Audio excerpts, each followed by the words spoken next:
Luiz, Deus abençoe você. Obrigado.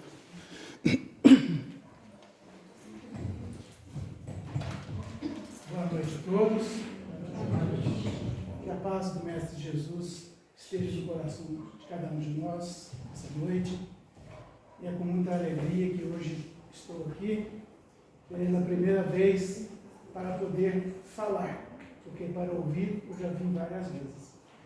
E para mim é uma grande alegria ter essa oportunidade hoje de estar falando para vocês, né?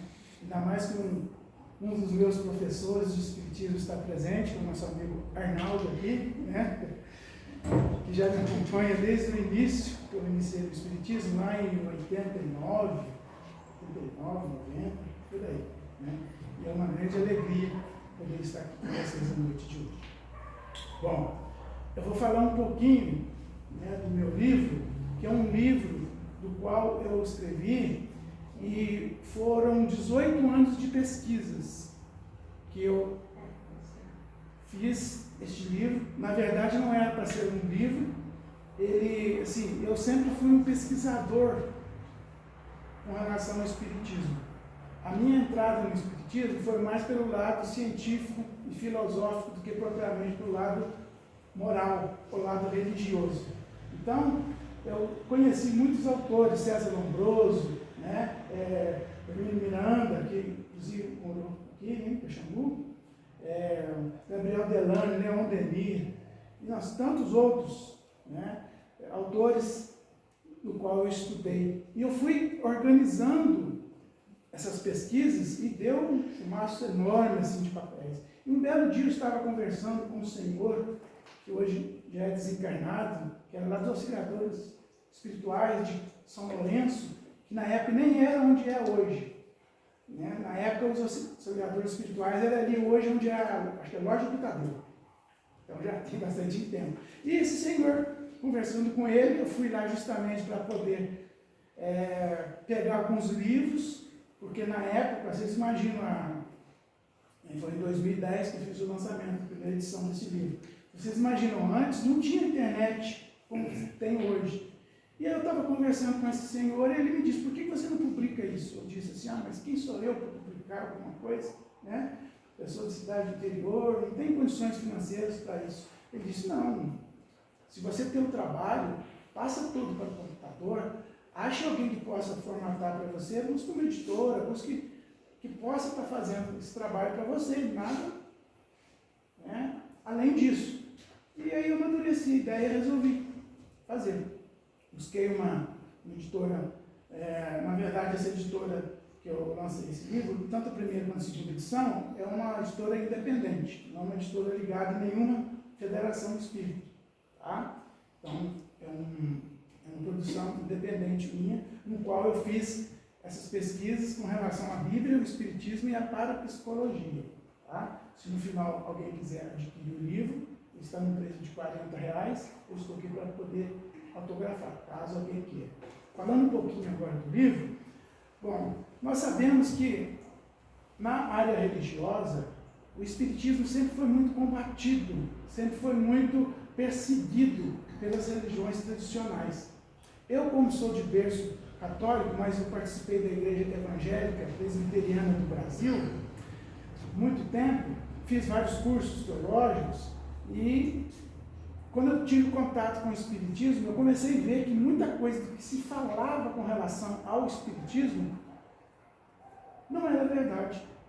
E daí eu comecei a me questionar, poxa, mas então por que as pessoas falam coisas que o Espiritismo não é? Dizem que a Bíblia condena o Espiritismo, tem até passagens bíblicas que fortalecem essa condenação. E daí eu comecei a estudar, comecei a ver várias traduções de Bíblia, tá?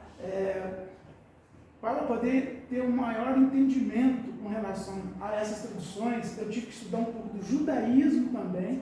Eu tenho o Tanakh, né, que uns chamam de Torá, né, que é o livro, que é o Antigo Testamento, ou Primeira Revelação, cada escola fala um nome, que fala sobre as passagens, né, que é o Antigo Testamento ou o Velho Testamento. Então eu vi que várias passagens do Antigo Testamento que estavam condenando o espiritismo, na Tanakh, ou seja, vamos dizer assim, na Bíblia judaica, as palavras que estavam lá não tinham referência nenhuma a isso.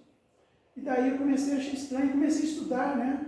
Vários livros de Leon Denis, Cristianismo, Espiritismo, Cristianismo Primitivo, comecei a ver muita coisa e realmente cheguei à conclusão que várias das traduções bíblicas do Brasil hoje são tendenciosas, infelizmente. Né? Hoje nós temos a tradução do Haroldo Dutra, né? O Novo Testamento. Né? Eu tenho um também. Mas daí, meus irmãos, onde eu queria chegar? Eu quis chegar ao seguinte, que quando eles falam em Espiritismo, eles querem referenciar o Espiritismo, referir o Espiritismo à magia, à feitiçaria, a encantos, né, à adivinhação.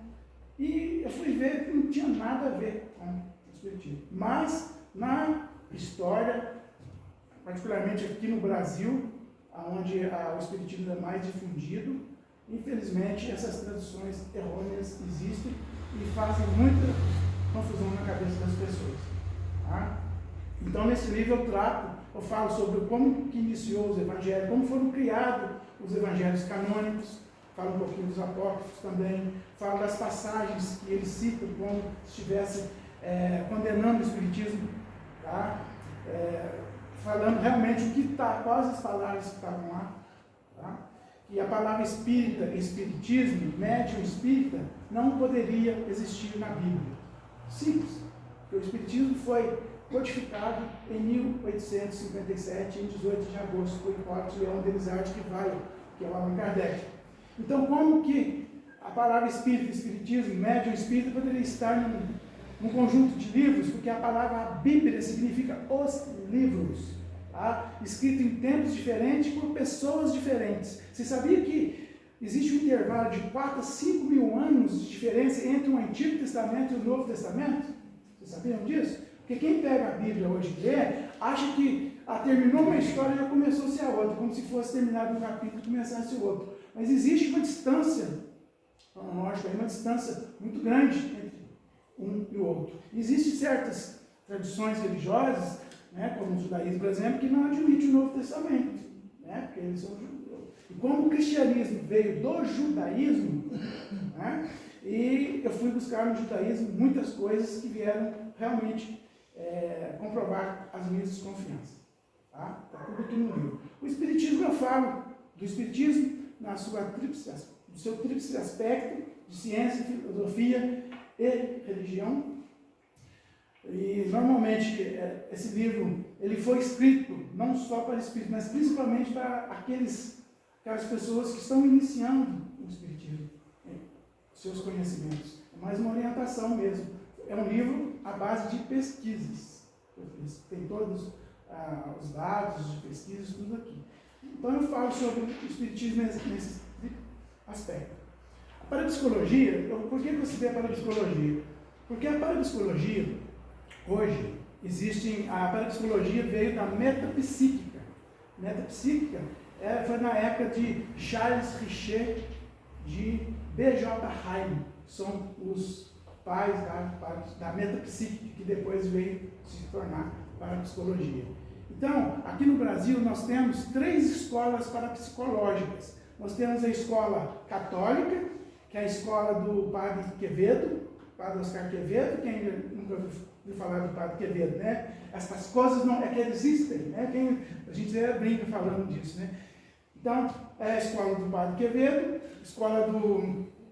tem um padre também que lançou uns livros sobre parapsicologia final da década de 80, década de 90 também, falando, né, perseguindo mesmo o espiritismo, porque essa escola católica é uma escola que realmente eles perseguem os estudos espíritas. Eles falam, todos os livros que eles publicaram, eles falam no espiritismo. Chamado Lauro Trevisan. Ouviu falar de Lauro Trevisan?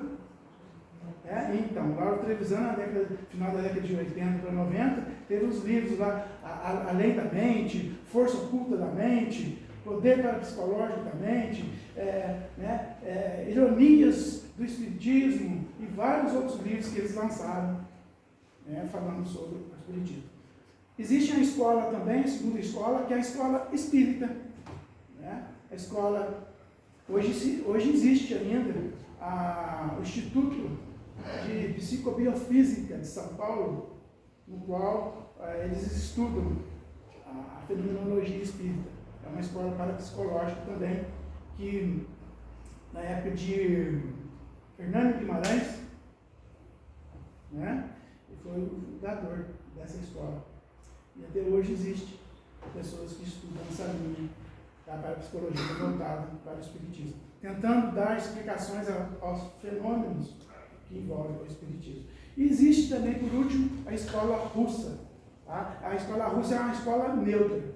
Ela não é nem do lado material e nem do lado espiritual. Ela é uma escola neutra. Certo? Por que eu disse isso aqui? Porque tudo isso tem a ver com a história do Espiritismo. Né? Então a gente vê uma escola tentando negar a fenomenologia espírita, mediúnica e tudo mais. Existem escolas tentando mostrar que realmente existe uma verdade na fenomenologia e existe uma escola neutra. Ok? Então eu espero que, de alguma forma, quem adquirir o livro possa fazer uma ótima leitura. Longe de ser a última palavra com relação a esses 3 ramos de conhecimento, mas é aquilo que eu pude fazer nesses 18 anos de pesquisa. Ok? Bom, agora vamos ao nosso tema de hoje, né?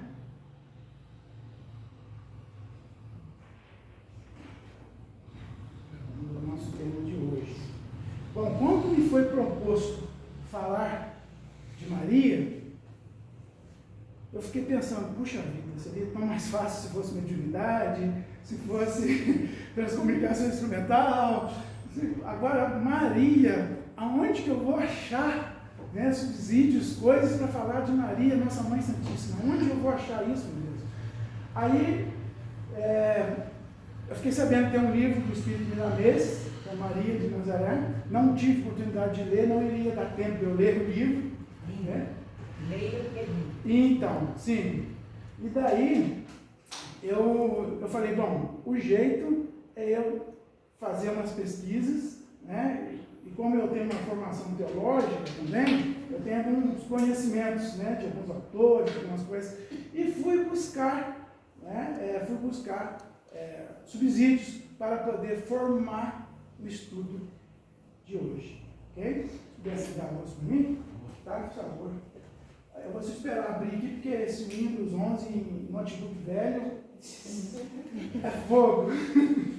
Até abrir o slide aí, ó. Tá vendo? Nossa Senhora. Especialmente para nós aqui. Né? Então, meus irmãos, Maria é um ser, é um espírito muito importante na história do cristianismo. Até porque, se não fosse por ela, hoje nós não teríamos os conhecimentos que nós temos do Cristo. Foi através de Maria que o Cristo veio e trouxe toda aquela bagagem, todos aqueles ensinamentos, ou seja, trouxe a nossa, né, salvação, vamos dizer assim. Tá? Então, muitas coisas que eu coloquei nesse estudo foram trazidas das tradições. O que são as tradições? São os costumes dos religiosos. Né? Os evangelhos, eles trazem muito pouco sobre Maria. Né? Existe um evangelho apócrifo de Maria, assim como existe de Tiago, existe de Tomé, existe vários outros também, de Enoque e tudo mais, Maria Madalena, mas assim, eu me prendi mais nos canônicos, porque são mais conhecidos, né? E fui buscar informações sobre Maria. E realmente, hoje, a gente não encontra tanta coisa sobre Maria, para se dizer, infelizmente. Mas o que nós conseguimos aqui, eu acredito que dê para a gente ter uma noção mínima de quem foi Maria e qual o seu propósito aqui na Terra. Se nós somos meros mortais, nós tivemos uma programação reencarnatória, para hoje estarmos aqui, em provas ou expiações, imagine Maria. Com certeza ela tem, ou teve, né, seu processo de reencarnação aqui na Terra. E muitas vezes nós ainda não temos o conhecimento real da situação, mas quem sabe um dia a gente já possa ter. Mas o principal, meus irmãos, é que nós saibamos da importância de Maria. E para nós iniciarmos nossos estudos de hoje, vamos dizer que Maria, ou Miriam, que vem de origem hebraica, esse nome, e significa Senhora da Luz. Ok?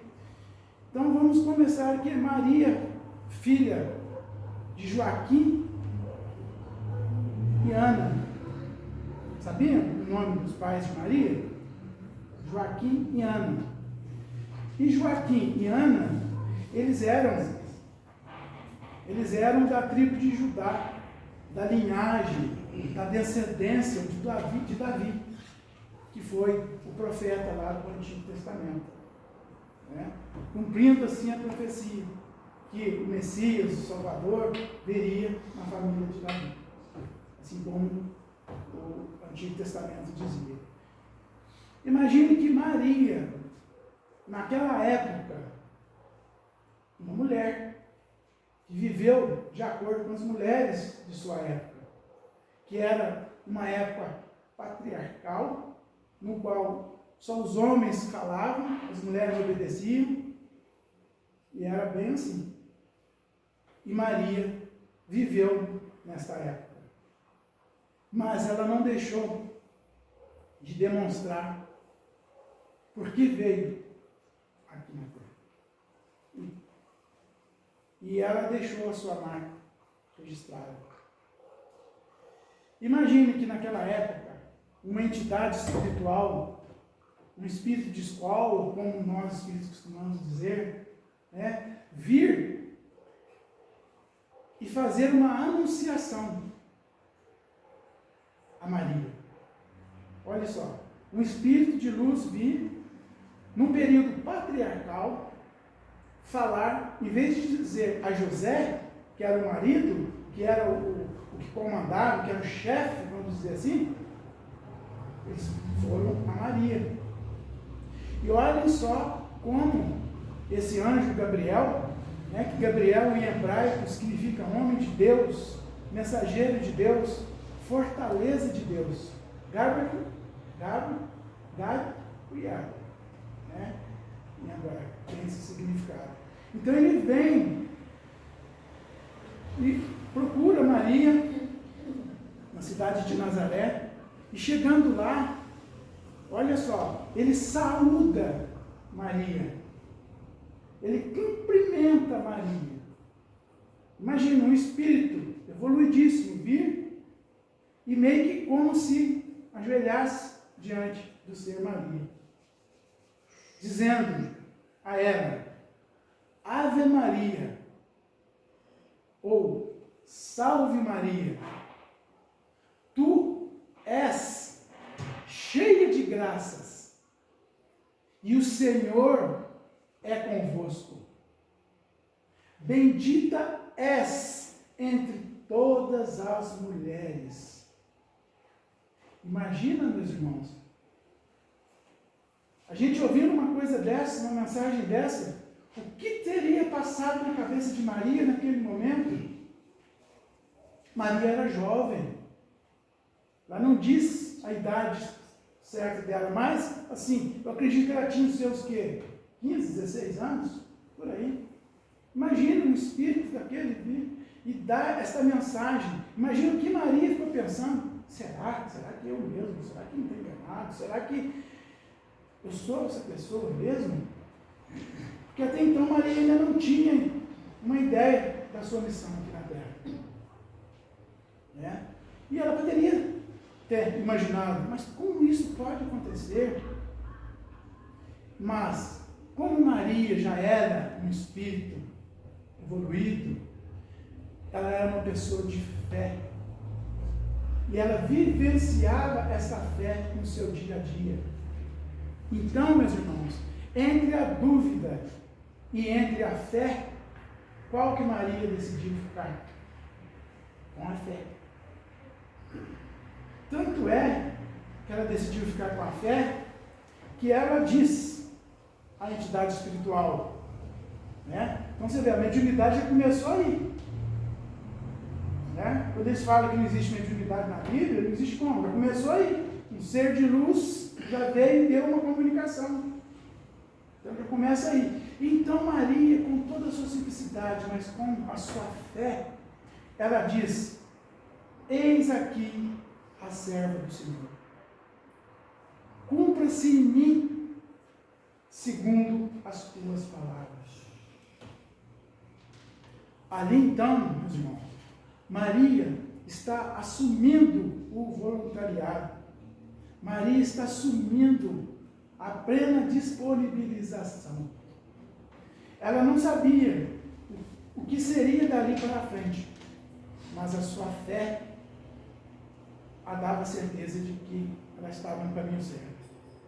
Ela não sabia a dimensão da sua missão aqui na terra ainda, mas ela simplesmente aceita a mensagem do mensageiro de Deus, Gabriel, dizendo: eis aqui a serva do Senhor.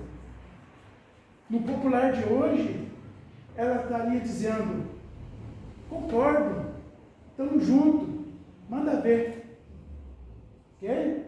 No popular de hoje. E assim se sucedeu. Certo? Este espírito, Gabriel, ele diz a Maria que a sua prima Isabel estava grávida de 6 meses e que a criança, que chamaria João o Batista, que normalmente a gente fala João Batista, né? É João o Batista. Por que é João o Batista? Porque João era o nome dele. Batista é porque ele batizava. Então, por isso que se chama João o Batista. Como muitas vezes nós dizemos Jesus o Cristo, não Jesus Cristo, porque se a gente fala Jesus Cristo, dá uma impressão que Cristo é o sobrenome de Jesus. Né? Mas Jesus era o nome, e o Cristo é a condição espiritual daquele ser. É o Cristo. Né? Depois eu vou dizer o que significa o Cristo aqui. Bom, então, naquele momento, o Espírito Gabriel disse a Maria que sua prima Isabel estava grávida de 6 meses e que aquele que estava no ventre de Isabel seria o precursor do Cristo. E lá em Lucas, no capítulo 1, versículo 8 a 23, tem essa conversação, onde ele diz, né, e o mesmo Espírito, ou anjo, também foi à presença de Zacarias e informou a ele que Isabel, sua esposa, teria um filho e que seria o precursor do Cristo. Olha só, foi a Zacarias, não foi a Isabel, porque Zacarias era o chefe da família, num período patriarcal, mas Maria, eles foram diretamente a ela, não a José, correto? Os evangelhos dizem que José depois teve em sonho, né, um contato com o Espírito Gabriel, no qual ele diz que Maria teria um filho, que seria um filho iluminado. Em sonho, José teve essa confirmação. Mas parecer ele falar mesmo foi com Maria. Né? E Zacarias, ele era um homem dedicado à religião, ele era um sacerdote. E ele trabalhava lá no templo de Jerusalém. E um belo dia ele estava trabalhando lá, quando apareceu o Espírito, ou o anjo Gabriel. Porque Espírito e anjo, para mim, tem o mesmo significado. Tá? Agora, como se dá isso, o anjo, por exemplo, eu não vou entrar em detalhes, porque na teologia católica tem toda uma história da angelitude e tudo mais. Né? Anjos, arcanjos e tudo mais.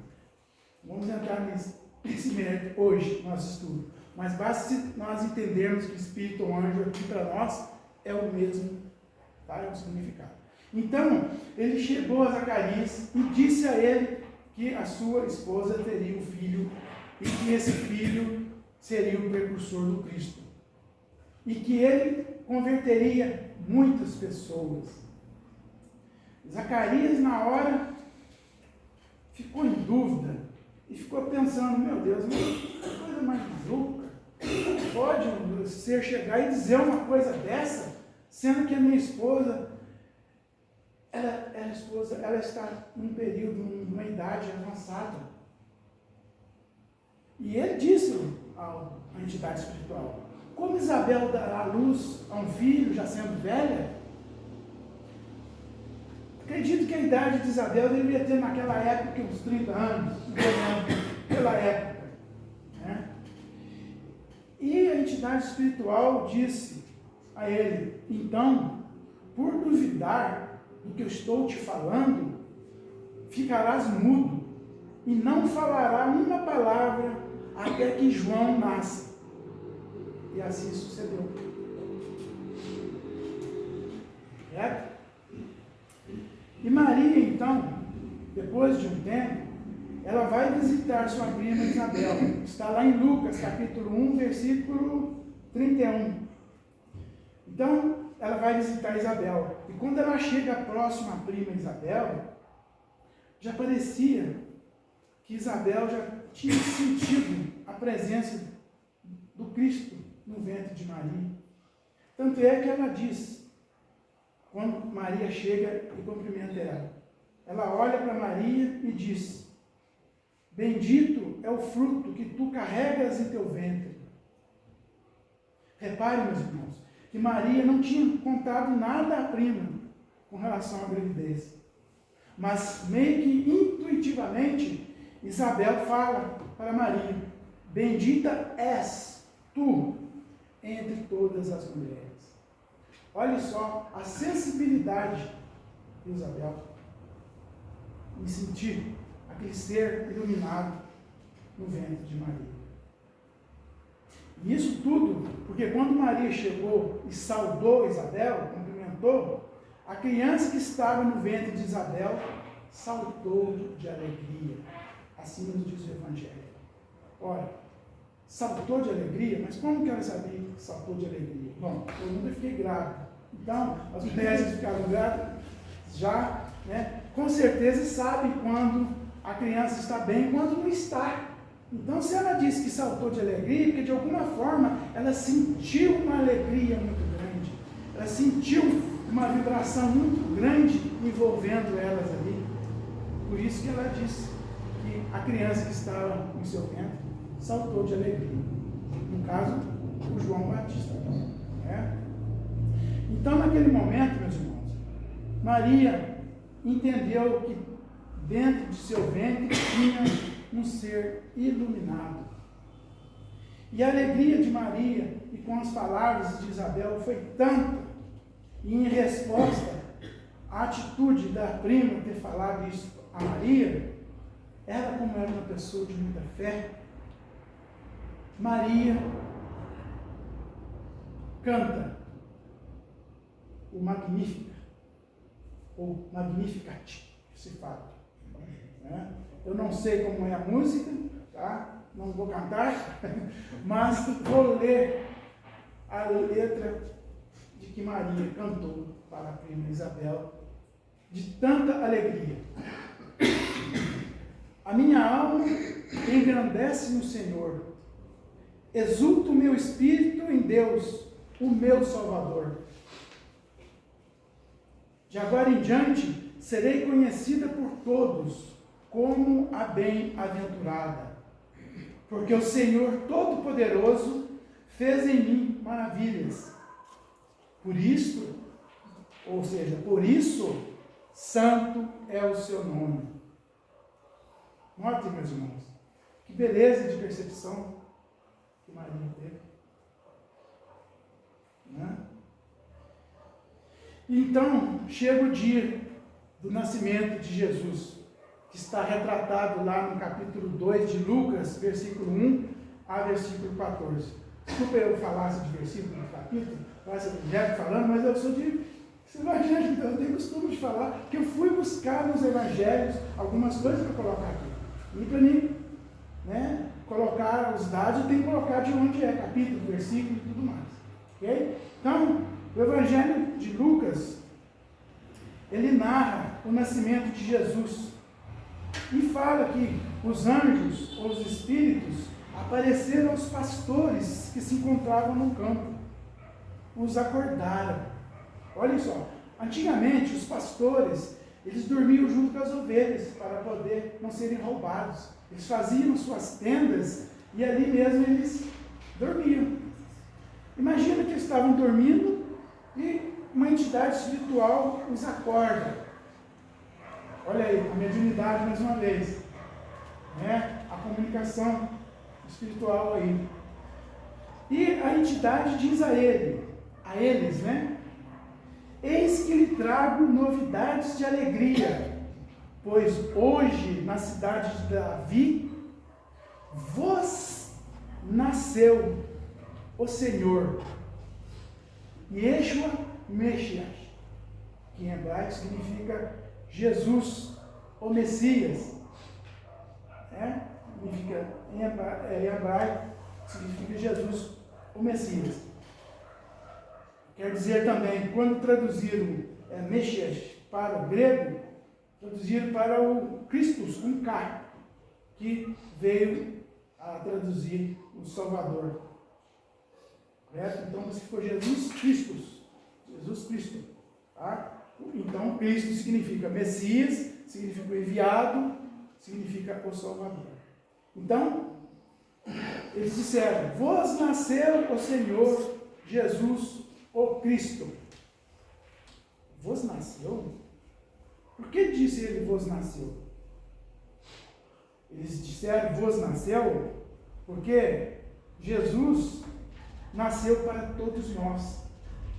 Pois normalmente quando nasce uma criança, essa criança é da mãe, mas com Jesus foi diferente. Por exemplo, a minha mãe se chamava Maria Aparecida, era conhecida como Cidinha. Então, quando eu era criança, as pessoas iam falar, esse menino é quem é o Luiz José da Cidinha.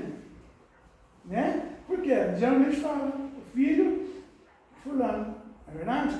Então, por que diz vos nasceu? Por que a entidade espiritual diz vos nasceu? Justamente porque ele não nasceu só para Maria, mas ele nasceu para toda a humanidade. Isso está lá em todas as traduções do Evangelho. Então, vos nasceu indica que ele nasceu para toda a humanidade. E lá em Lucas, no capítulo 2, versículo 22 a 40, segundo os costumes da época, Maria leva Jesus ao templo para ser apresentado no 8º dia de nascimento. Chegando lá, tinha duas pessoas, uma era Simeão, que era a pessoa que recebia as pessoas lá no templo. E uma outra que era ajudante de Simeão, chamada Ana, que era auxiliar dele. E foram eles que receberam Jesus quando Maria chegou lá. Quando Simeão olha para a criança, Jesus, ele é como se invadido de uma emoção tão grande, mas tão grande, que ele, naquele momento, chega para Maria e diz, meus olhos agora podem se fechar, e eu posso descansar, pois meus olhos já viram aquele que é o nosso Salvador. É como se ele dissesse, né, na linguagem de hoje, agora eu posso desencarnar, porque eu vi, eu senti a presença iluminada do Salvador, do Messias. Ora, quem disse isso a ele? Ninguém.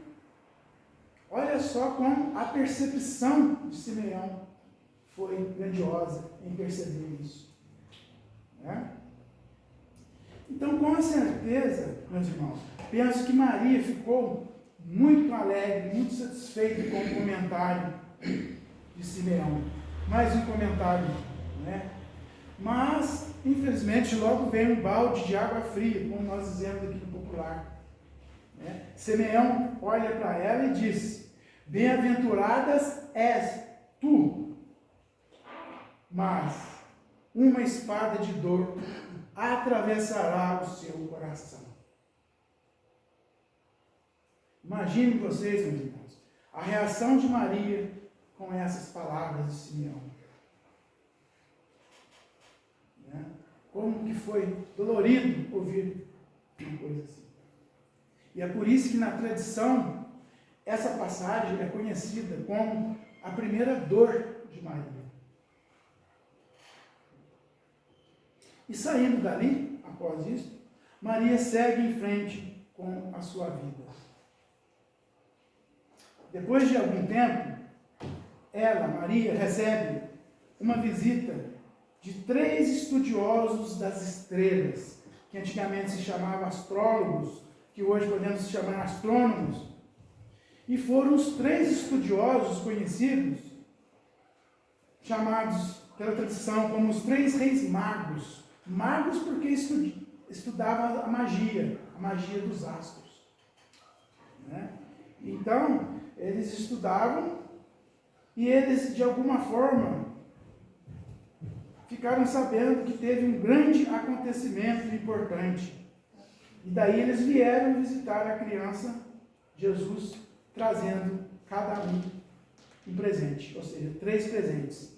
Isso porque, segundo eles, todo o nascimento de uma nova estrela representava o nascimento de um grande líder.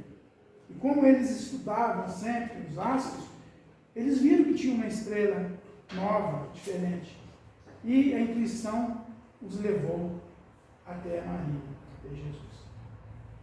O primeiro, né, trouxe o presente, o ouro, significando a nobreza, significando a realeza. O segundo trouxe o incenso, significando o sagrado, que tornaria sagrado todas as nossas existências. O terceiro trouxe a mirra, que era uma unção dos que morriam, simbolizando aí que no futuro essa mirra seria usada para ungir aquele que chegava para dar a vida espiritual a toda a humanidade, a dar um entendimento da vida e de todas as pessoas. Esses estudiosos se chamavam Baltazar, Gaspar e Melchior. E Maria recebeu os presentes, alegre e satisfeita.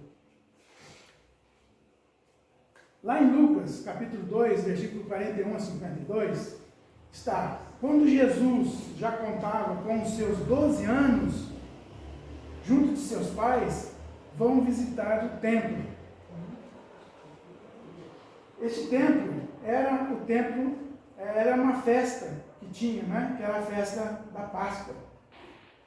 E tudo indica que essa festa da Páscoa não era uma festa só de um dia, mas de vários dias.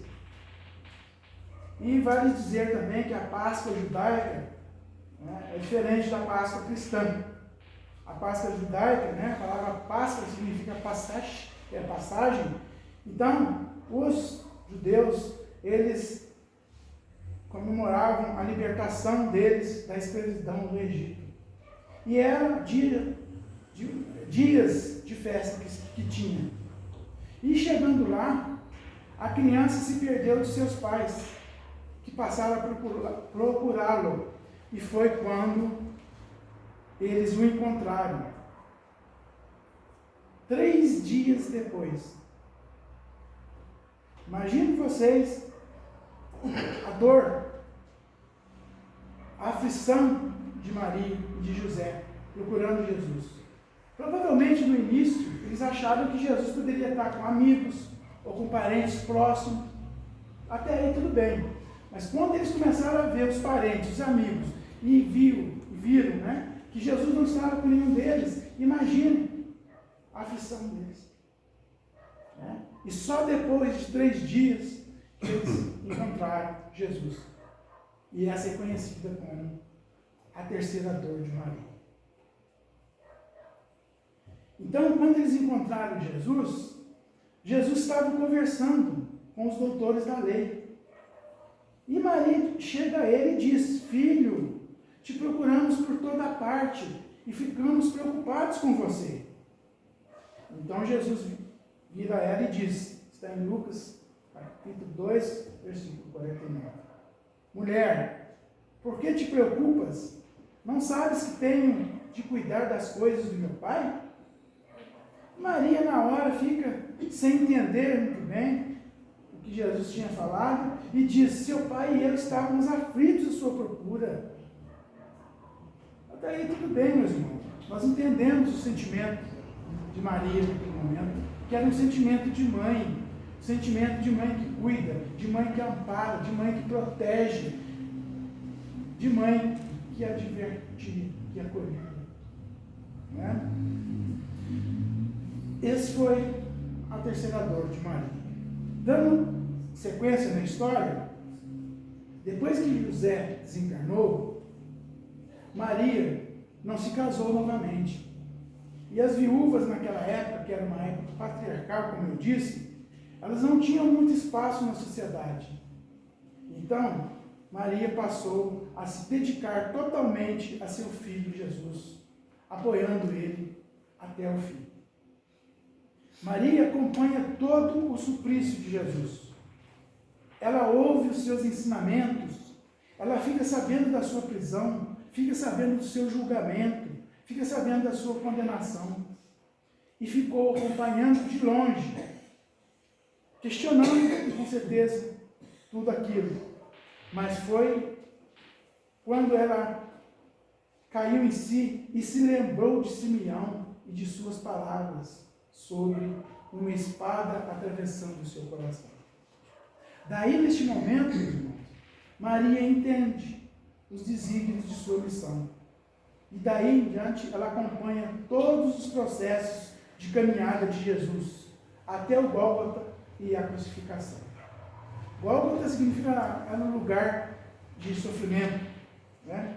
E ela fica na crucificação de frente para Jesus, amparada pelas amigas, que a tradição chamou de as três Marias, que eram Maria de Magdala, Maria Madalena, Maria, mãe de Tiago Menor. Por que Tiago Menor? Já viram que na Bíblia às vezes tem fulano menor, fulano maior? É porque às vezes na família tinha dois Tiagos, tinha o mais velho e o mais novo. Então o mais velho era chamado de Tiago Maior e o mais novo chamado de Tiago Menor. Isso serve para todos os outros personagens da Bíblia, caso vocês não souberem. Né? Então, meus irmãos, essas três Marias estavam de frente com Jesus. E também João, o discípulo. Mas não João o Batista, porque nessa época, creio eu, que João o Batista já tinha sido captado. Mas sim João, o discípulo, o único dos 12 que ficou. Pois um o traiu, um negou por 3 vezes e os outros 9 fugiram. Ele, Jesus, pensando em sua mãe e vendo que estava chegando próximo aquele episódio ali, que brevemente ele ia entregar o seu corpo físico,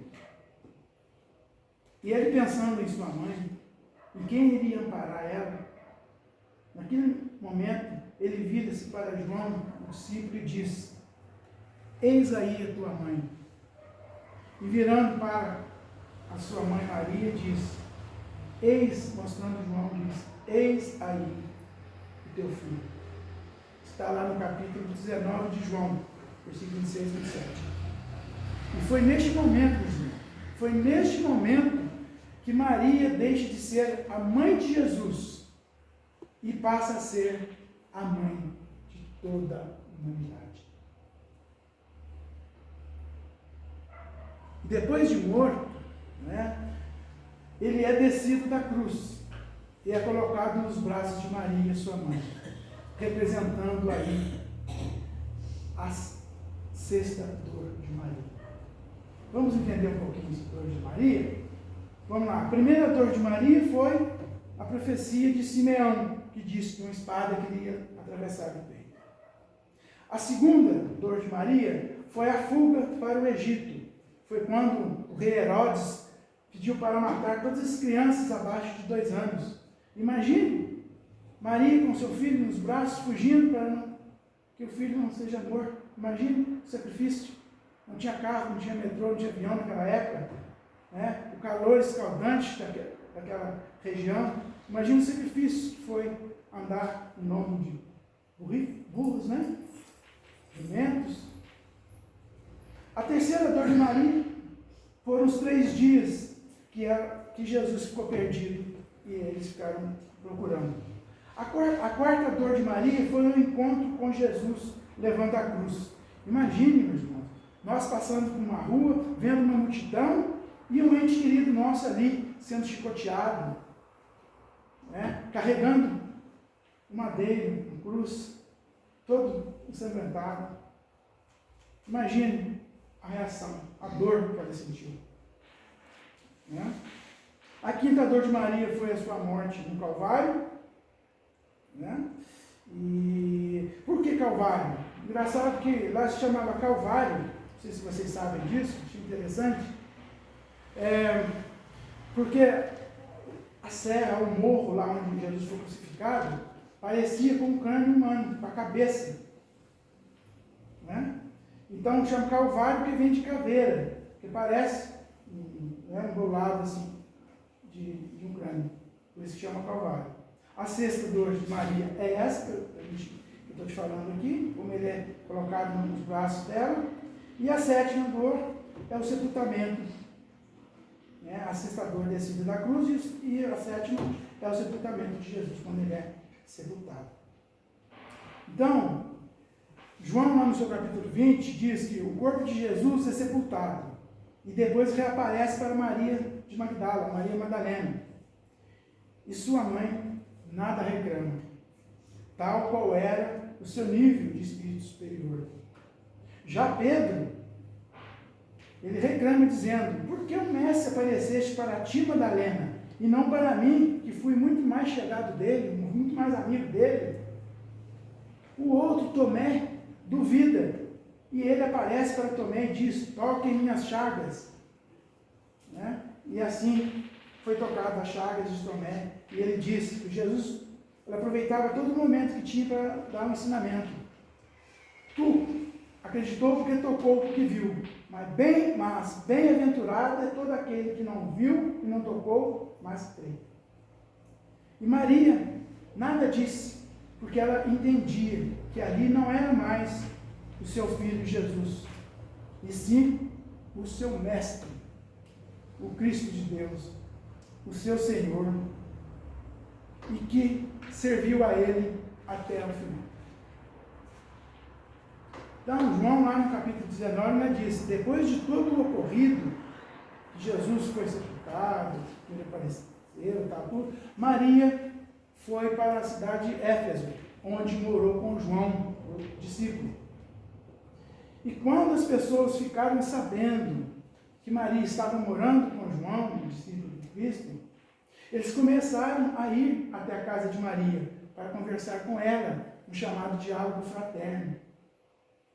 E Maria acolhia a todos e contava as histórias dela com Jesus, porque mesmo os evangelhos não tendo citado ela, quase todos os episódios de Jesus, Maria estava presente. Ela sabia detalhes dos ensinamentos que Jesus passava.